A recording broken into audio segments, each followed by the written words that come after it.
नमस्कार दोस्तों, स्वागत है आपका अपने चैनल सुविचार स्टोरी में। आज मैं अपने और अपने बेटे के एकदम मस्त वाली कहानी लेकर हाजिर हूँ।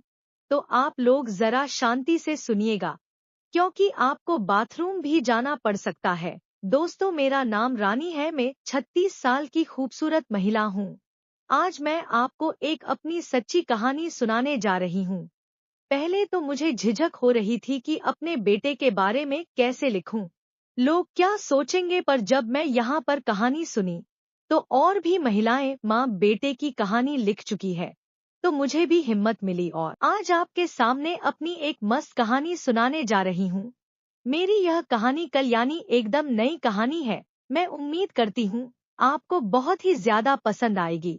लेकिन उससे पहले आपसे विनती है कि चैनल को सब्सक्राइब भी कर लें, क्योंकि कई घंटों मेहनत करके आपके लिए कहानी बनाते हैं, तो मुझे सपोर्ट जरूर करिएगा।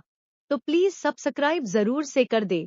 दोस्तों, जैसा कि आपको पता है, खूबसूरत महिला हो पर दुख इस बात की है कि मेरा पति मुझे छोड़ गया। इसका कारण यह है कि मेरा पति एक 18 साल की लड़की को लेकर घर से भाग गया और मुझे छोड़ गया।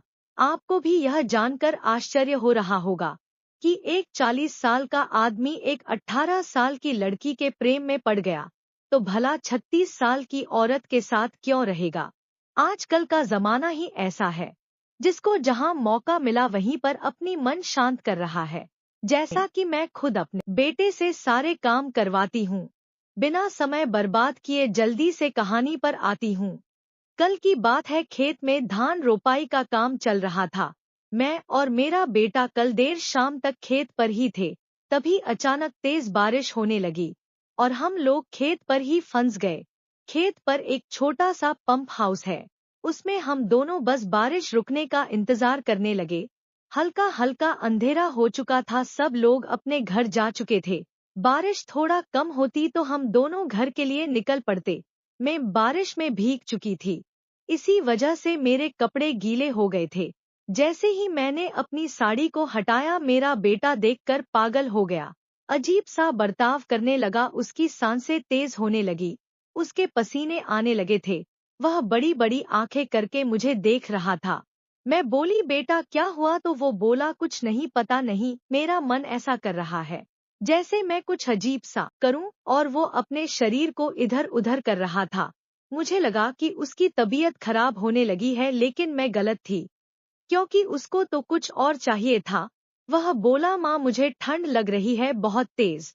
जहाँ हम रुके हुए थे तो वहाँ किसी का ना ही घर था और न ही कोई कपड़े थे, और वो ठंड से कांप रहा था। लेकिन उसने ठंड का बहाना किया था। यह बात मुझे बाद में पता चला, जब उसने कारनामा किया। जब वह बहुत ज्यादा कांपने लगा तो मैं अपने साड़ी के पल्लू उसके ऊपर डाल दिया, और वो बच्चे की तरह मेरी गोदी में अपना सर रखकर थोड़ा शांत हुआ। लेकिन वो अपने काम में 50% सफल हो गया था। 10 मिनट बाद में बोली, राहुल बेटा अब कैसी तबीयत है? तो वो बोला, माँ अब भी ठंड लग रही है, 10 मिनट और रुक जाओ, मुझे ऐसे ही सोने दो। कुछ देर बाद वह उठा और बोला, माँ पापा आपको कब छोड़ कर गए थे? मैं बोली, आज से 4 साल पहले तुम्हारे पापा हम दोनों को छोड़कर चले गए। वो कुछ और कहना चाह रहा था, लेकिन वो कहने से डर रहा था। वैसे तो उस दिन बहुत कुछ हुआ था, लेकिन वो सब मैं कल वाली कहानी में बताऊंगी।